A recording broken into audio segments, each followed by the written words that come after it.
as of right now, of course, we're still in this COVID environment, so everything's kind of a little weird with the student employment process when it comes to a few different things have changed, is what I'm trying to get to.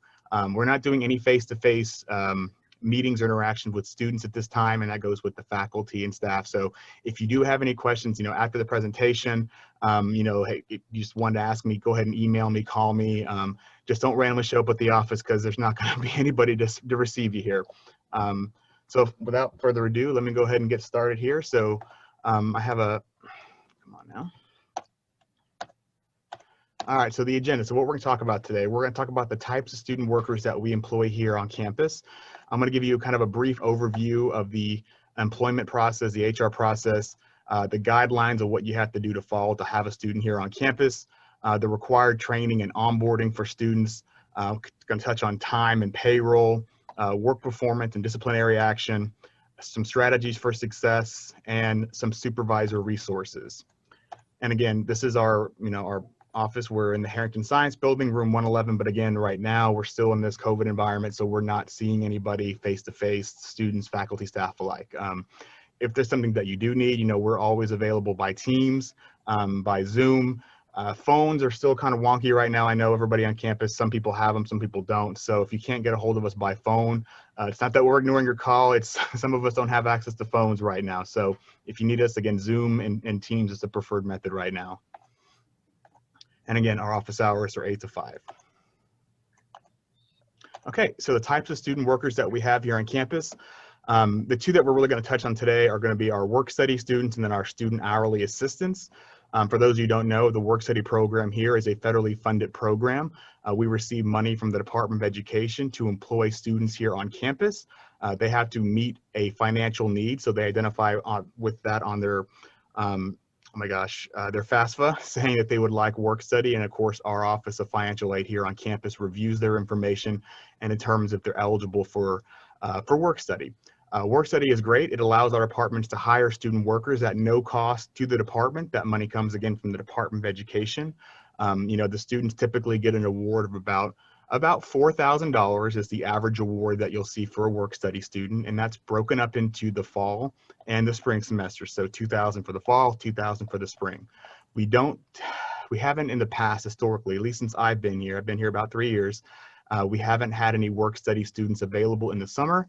Now, I'm not saying that we won't ever, it's been talked about, but as a general rule, we do not have work study in the summer. Of course, there's the Texas work study program, which works very similar to the federal work study program. The major difference here is that the students have to have graduated from a Texas high school and they must be a non-resident alien. So there's some different criteria for the Texas work study students.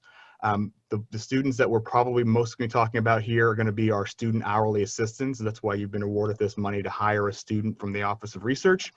And again, typically it's based on your department's budget or the funding that you've received. Now, these are the two types of students we're going to talk about here. But as far as the requirements go, the only distinction that I'm going to make between these students is who's paying for it. The other requirements, as far as what they do on campus, their eligibility to work on campus, are going to be the exact same, which I'm going to cover here. Oops, sorry, wrong slide. Sorry. I forgot I'm missing a slide here. So the requirement for these two student workers here on campus, right, they're going to maintain at least a 2.0 GPA. The students here are going to make sure they're maintaining satisfactory academic progress, which means that they're passing their classes, at least 2/3 of their classes, and they're attending their classes. They're also going to make sure that they're enrolled in at least 6 semester credit hours. If they drop below any of those requirements, they are no longer eligible to work on campus. Our student workers that work here on campus, obviously when we're here, they can work, but if we're any kind of holiday or break, or something out of the ordinary, like an act of God, like our winter break here in February that we had, students wouldn't be working here and during that time as well. So I want to kind of briefly go through, the slide was misplaced in the wrong spot. That's fine. So again, 2.0 GPA, enrolled in 6 semester credit hours, SAP, of course, they must pass a criminal background check like anybody who works here at the university, and they must successfully complete an I-9, which I will cover later on a little bit more in depth.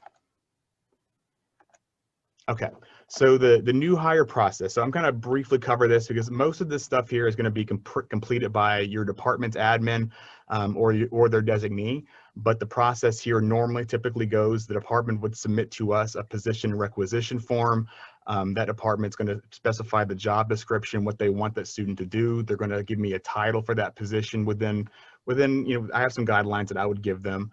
You're going to put the responsibilities for that position. It has to be at least 4 responsibilities, right? I don't think anybody here on campus can't figure and find 4 things that a student is doing for us in our department. We're going to put how it's funded on there. Again, if it's a work study position, it's funded by work study. And if it's if it's a student hourly, it's going to be funded by your department's budget or grant or research monies. At that point, it'll be received by a member of our team, and we'll go ahead and we'll create that position if it does not exist, or update it if it currently exists, and then we'll go ahead and post that for a minimum of 3 business days. Now, I know for the position we're talking about here from the RISE program, if that's what we're, some of the money we're talking about, these students, the job descriptions are already set. We have a generic one that we use for them, and those postings are going to fall a little bit outside this normal process. At that point, the candidates are received on the application, so they'll apply for that position while it's up. You'll receive an email from student employment saying that applicant pool has been released to you and your department to review. And at that point, the departments can begin interviewing candidates, and then making selections, right? And then at that point, once you've made a selection, hey, I'm going to hire John Smith for this position, you're going to submit to us the SEO personnel action form. You're going to capture all that student's information from their application, obviously their name, their email, their address. All that information is going to be on there. You're going to put your department's account information, and it's going to send over to our team. The official offer letters for the university come from our team, so we do send out the offer letters in Workday to those candidates. You're able to make a soft offer to the student saying, hey, we want to offer you the position, but the official letter will come from HR. That's perfectly fine. We just ask that you do not submit any kind of offer letter to that student for a new hire or a transfer position, right? We'll take care of that. We'll initiate the background check. We'll initiate, again, that offer letter. And this is the part in the process that can slow things down here, because at this point, the ball is all in that student's court, right? I can only move as fast as they're moving with me. So if they're not going in and submitting their background check, if they're not going into Workday to accept that offer letter, then this can slow down the process.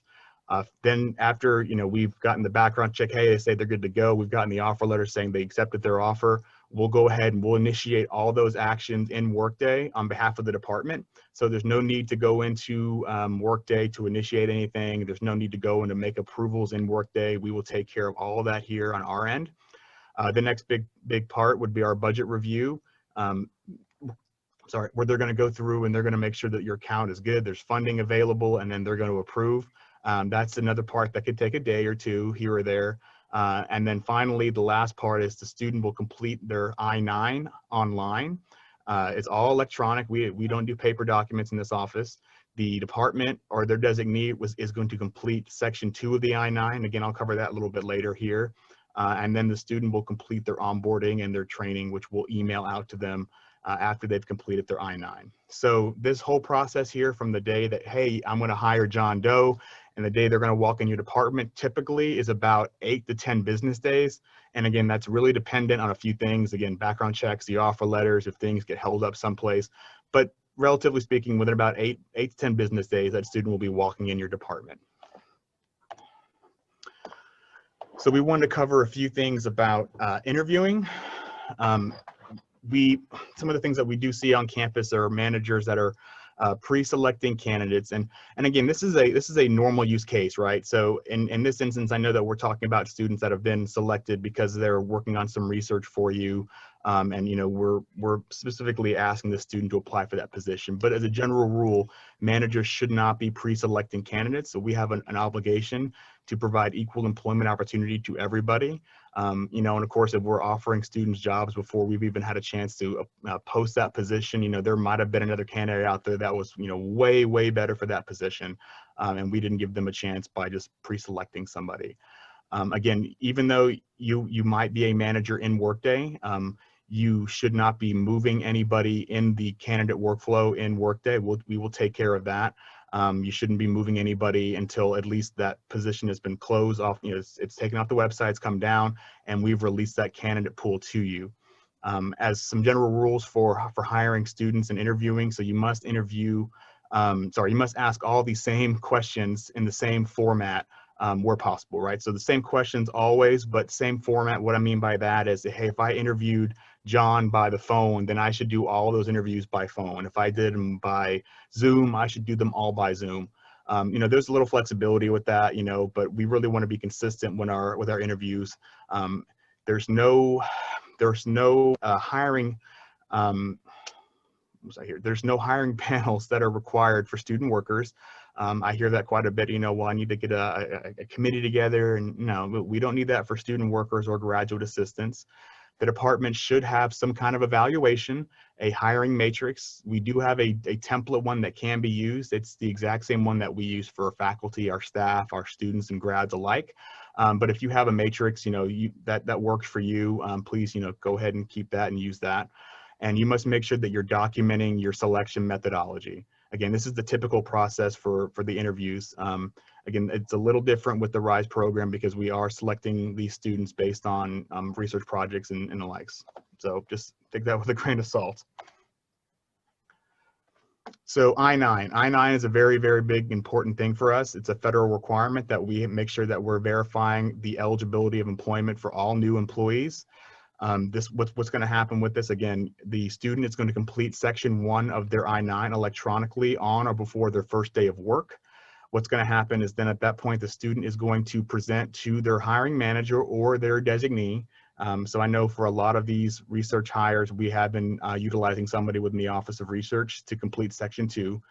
So those students are going to provide those documents to that person, again, the manager or designee, in person. And this is the big key here. And I've been hearing this quite a bit, well, hey, David, we're in COVID, we can't see these people, or they're not on campus. And, we try to work where we can, but this is something that we absolutely we don't have any flexibility on this. The department, USCIS told us that even though we're in this virtual environment, unless the entire university is 100% remote, as in nobody is physically here to receive an employee, then we still have this obligation to physically examine and review these documents. The student has 3 business days from their date of hire to present these documents to that manager or designee. If they do not, we are obligated and we are required by law to terminate their employment. It's unfortunate. We don't like to do it, but we have done it, and we have no choice to do that. So make that is a very important, clear thing to those students. And we do a great job of communicating with these students throughout the entire process, letting them know, hey, this is what you're going to have. Hey, this is when you have to have it, and here's where you have to be at. So the students, there really is, no excuse for not knowing when and where these things have to be done for these students. So, and of course, we will be we'll be CCing their supervisors on these emails, so they're aware that we're communicating with the students, so everybody's on the same page. Is there any questions about this right here? Because this is a very big, important one for me. Okay, awesome. So we're all on board with this one here. Again, the big takeaway for this is that they have that 3 days to present those documents. And if they do not do those documents and present those documents within 3 days, then we have to terminate their employment. So onboarding and training, once that student has completed that I-9, they're going to receive an email from us giving them their UIN and their onboarding information. Their onboarding should not take them more than about 30 minutes to maybe 45 minutes top to complete. They're updating all their contact information in there. They're reviewing all their new employee notices. They're going in, and setting up their direct deposit. So this is a very important one the students need to make sure they're taken care of either on their first day or their next day of work, because if they do not, they will not receive direct deposits. And as of right now, the university is not in the habit of cutting paper checks for any reason. Those state mandated trainings, again, on that paper that has all their onboarding information, it's going to have their instructions to log in to TrainTrack to complete all of their state mandated training. There are 6 trainings that have to be completed. It shouldn't take them but maybe a couple of hours tops to complete them all, if they're really being thorough with them, and those should be completed within the first 14 days of hire. Again, these are very important for us too, because we're required by the state of Texas to provide these trainings to all new employees. And it to the point where if these trainings are completed within that deadline, then escalation emails will be sent up to the department head, and then from the department head to the dean, and then from the dean to the vice president. So it's very important that these are completed within that 14-day period. Okay. So supervisor responsibilities, first and foremost, is to act as a manager and a mentor for these students. A lot of these students have never had a job ever before. This could be their absolute first job here on campus and in their life, right? So we're making sure that we're setting the example for these students here and really showing them what and how to act. Giving students feedback on their performance. Feedback can be positive feedback, or it can be constructive feedback about what they're doing right and what they're doing wrong. If we're giving that feedback to our students, we can't expect our students to read our minds. So if there's something that need to be corrected, they need to be corrected on, make sure that we're documenting these things and having these conversations with our students. Monitoring the students' time is a very important one. I know at one point that we were having the students all report to a single person when it comes to these research programs, but now we are putting these students under each individual manager who they actually report to. So if you're already a current manager, you're probably already on this, right? You make sure you're approving your employees' time in the correct times, but making sure that these students are submitting their time, one, and two, you're giving yourself enough time to review that time and to approve it before the payroll deadline. Making sure that you're monitoring the quality and output of your students' work. And this is very important now that we're in this virtual environment, because most of us don't see our students at all anymore. I haven't seen my student workers since March of last year, but they still work, and we still communicate with them on a regular basis. And that takes me to my next one here, is to communicate the responsibilities and duties of the job per the job description.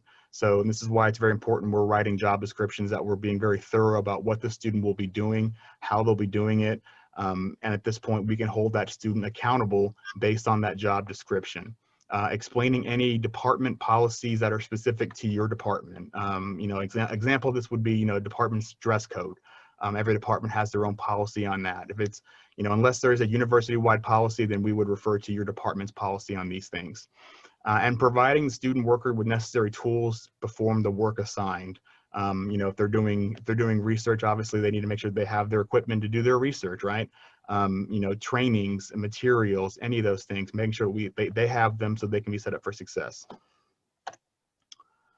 So work performance and disciplinary action, it's not one that we like to talk about, but it's something that we need to talk about. So managing the work of our student workers, and this is why we're going to communicate very clearly and effectively with our students, and this is why providing feedback is critical in this area.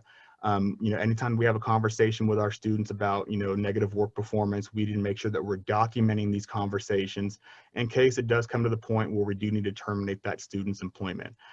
Students here are at-will employees. Something that I hear all the time from students, well, David, I have a contract.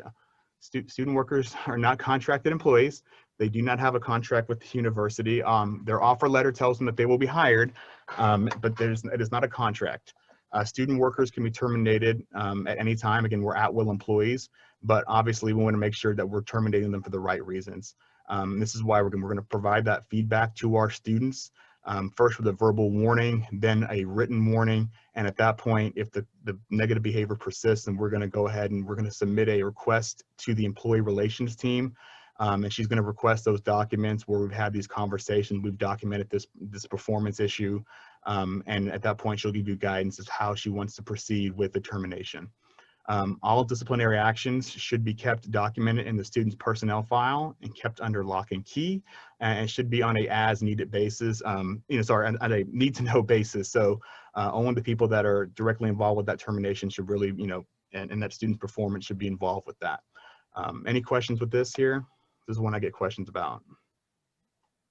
No? Awesome. Okay. So terminating a student worker, whether that's involuntary or voluntary, our voluntary reasons are obviously going to be, hey, the student graduated, the student dropped below the requirements of the position, that 2.0 GPA, they dropped below the enrollment requirements, they're transferring to another university, or they leave for their own personal reasons, right? These are going to be voluntary terminations. Your involuntary terminations are going to be those where we are terminating the employment relationship with that student, you know, for anything from performance, attendance, negligence, misconduct. You know, it's obviously not an exhaustive list, but these are some of the ones that we see pretty often, right? Performance and attendance are a big one. So make sure that we're communicating with the employee relations team, which is Miss Maria Herrera and our team, about those terminations if we have to terminate their employment. When we should initiate those actions in Workday is the moment we know that student is not returning, we should submit that termination action. And here's why.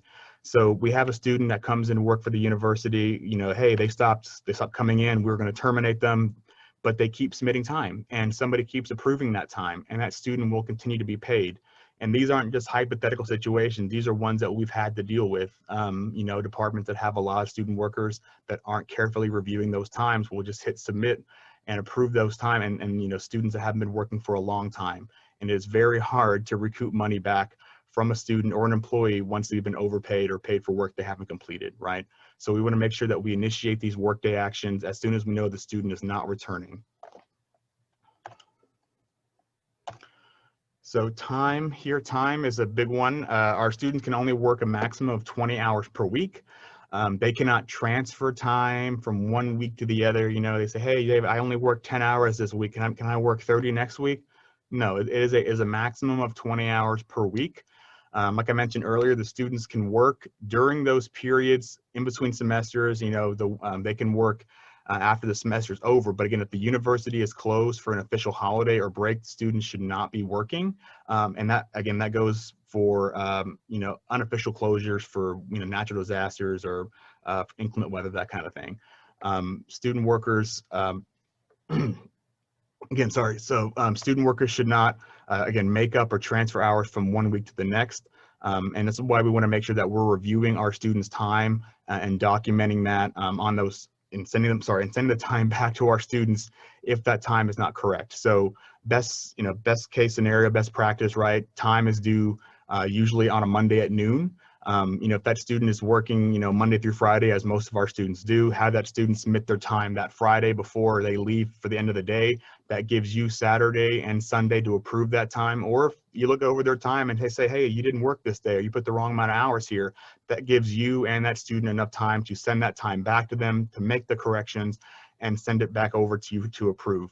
I want to stress this here because once time is due at 12 o'clock on Monday, time is locked and there is nobody here on campus, not myself, not the director of payroll, who can unlock time and have that student's time submitted. And what's going to happen is that student is going to miss that pay cycle and those hours will go on to the next payroll. Again, the university is not in the habit of cutting paper checks.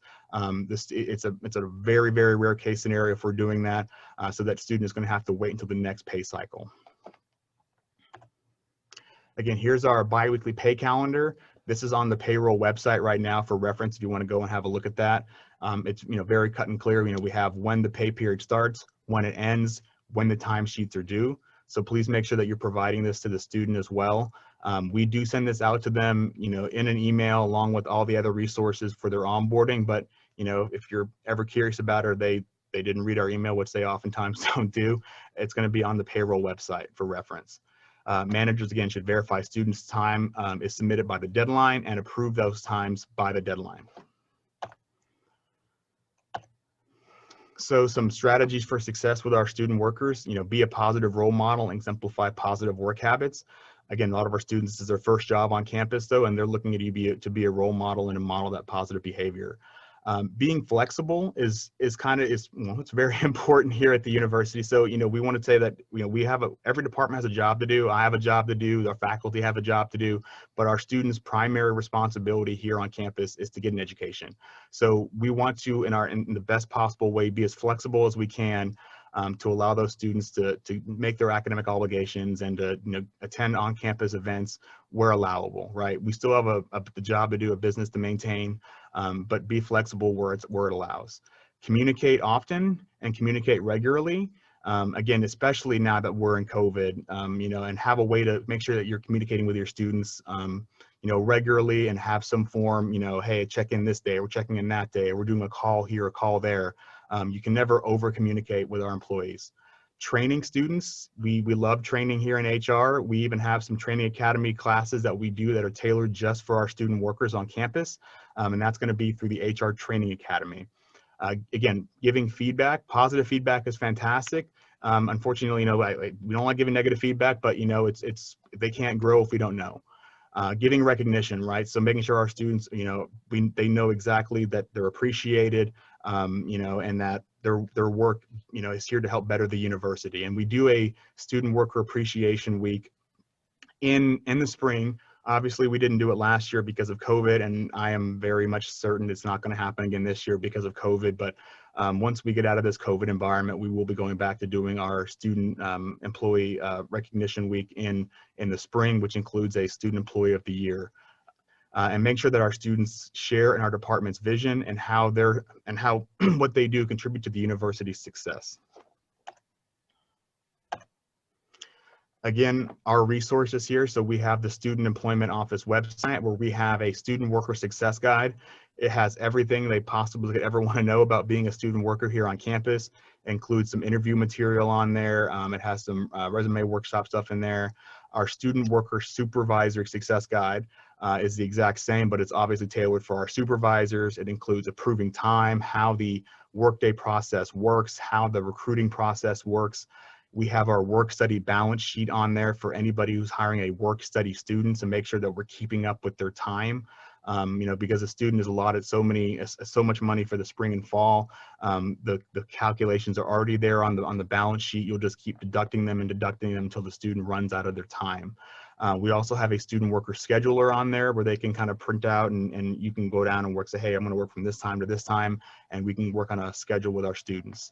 Of course, Workday resources are going to be are located on the single sign-on TAMIS webpage, the same page you go to log into Workday.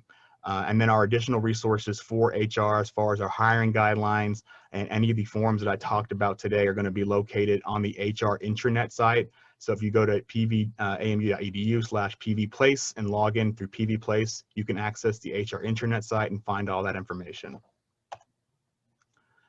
Okay, so I know I covered a lot of information here. It's a lot of stuff to go through in just 40 minutes. So does anybody have any questions for me? Oh, okay. I have a question. Yes, sir.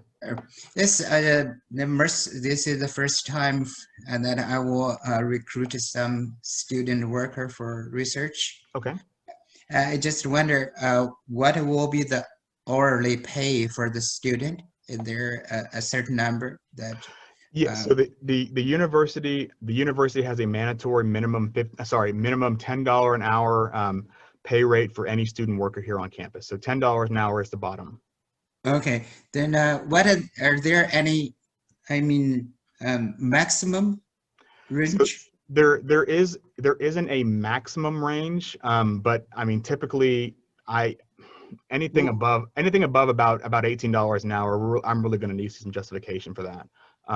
There are a few student workers that do earn significant money here on campus, but they're part of very extensive programs and grant monies that stipulate the student has to be paid a certain amount. But typically, what we'll see is the hourly rates between $10 to about $15 an hour is what we typically see.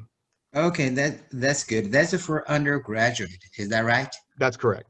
Okay. How about a graduate student if we have graduate assistant?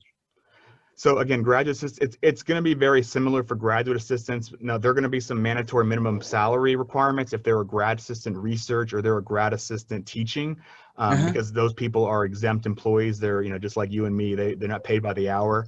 So I don't have the number off the top of my head right now, but I know there is a mandatory monthly salary for a graduate assistant.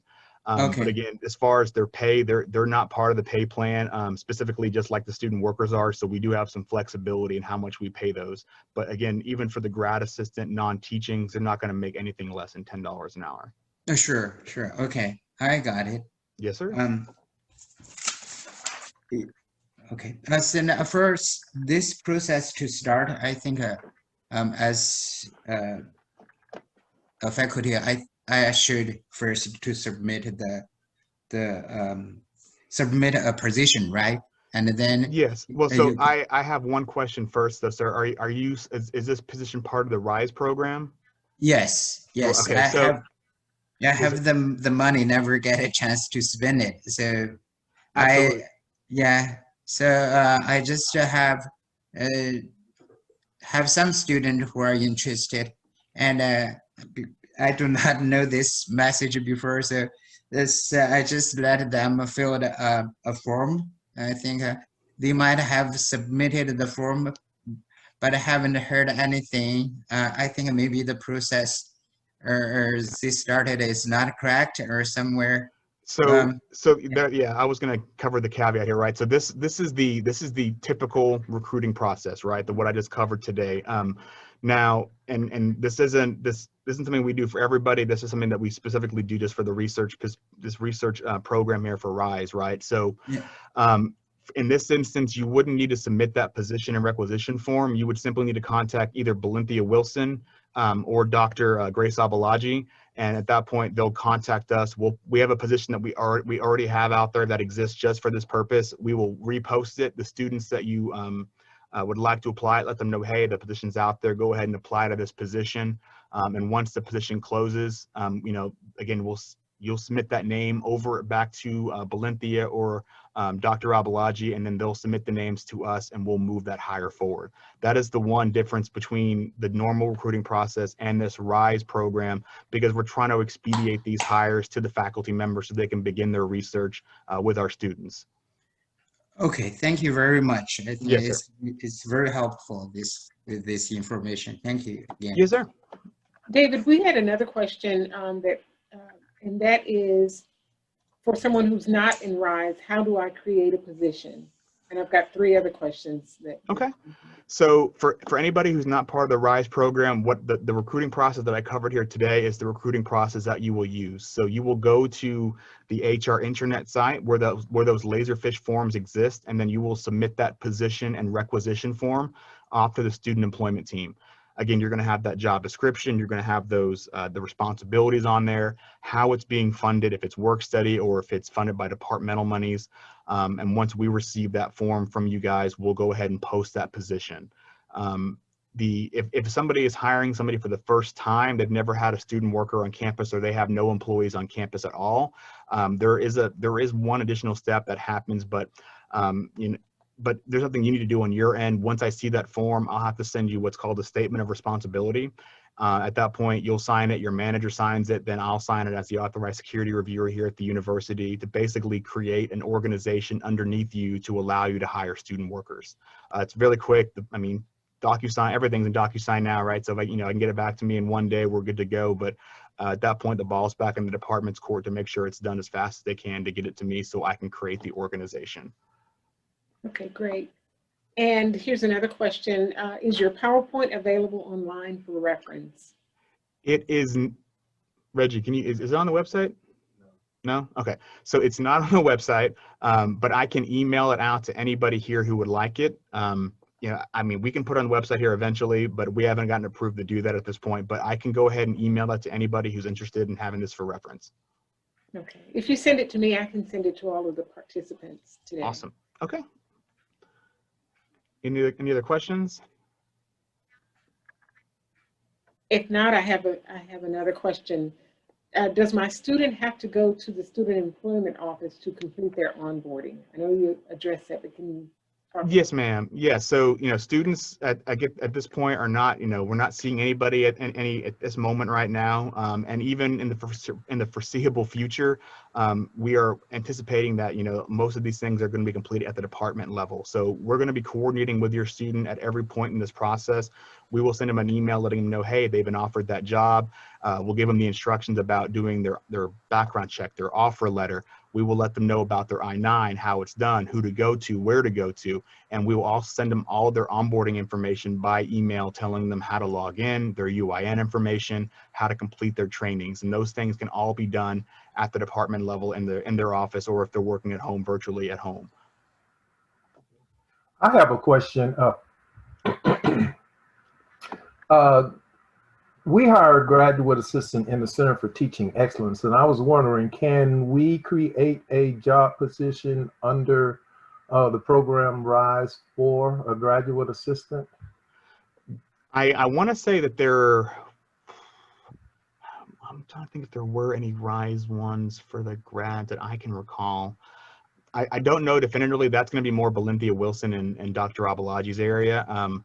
So I can't definitively say. Okay. I want to say that we did have one at one point, but I can't say to a certainty. Okay. At one point, I was a graduate assistant in the Center for Teaching Excellence, and I was a teaching grad assistant. And and the reason I asked the question is sometimes we look for graduate workers, and sometimes we would like them to be, to have a teaching background, or working towards something Right. in teaching, in a position that we require or want to create. And I was just wondering, could we do that if, saying all of a sudden someone came along? Because sometimes, you'll get a student who will come in and they fit the criteria that you're looking for, but you can't just initiate saying, hey, yeah, we would like to have you on board with this or something. Right, absolutely. So, when we're writing those job descriptions, we absolutely can put on their required education, required experience. For undergraduate students, and I'm speaking for undergrads here at this point, for undergraduate students, we want to be as inclusive as we can, because we understand, again, a lot of the students have never had a job before. So, when I say required education, I guess I really mean more of preferred or preferred experience. But we do have departments that are specifically looking for students in that academic area. They're looking for teachers, they're looking for engineers from their college, and that's perfectly fine. We can put on there that, we would like somebody who's majoring in this academic field, this field or that field, or interest in. And the better we write those job descriptions, the better applicants we're going to get, because we write it very, very broad. You're going to get a lot of applicants, but then you're also going to be looking through and having to go through and sort out which ones that don't meet that criteria. So we want to be specific, but not too specific, not overly restrictive, right? So putting those things on there about academic major is something we can do, and I encourage you to do that. Yeah, because we hire both. We hire undergrad, and we also have need for specific graduate students with certain talents sometimes. But we do try to work both of them in at all times. So we, even with freshmen, we'll try to find a student who is a freshman, someone who we can kind of work with and kind of basically bring up as we go along and as they go along. It kind of helps for longevity, and it kind of puts a brand on the center in a certain.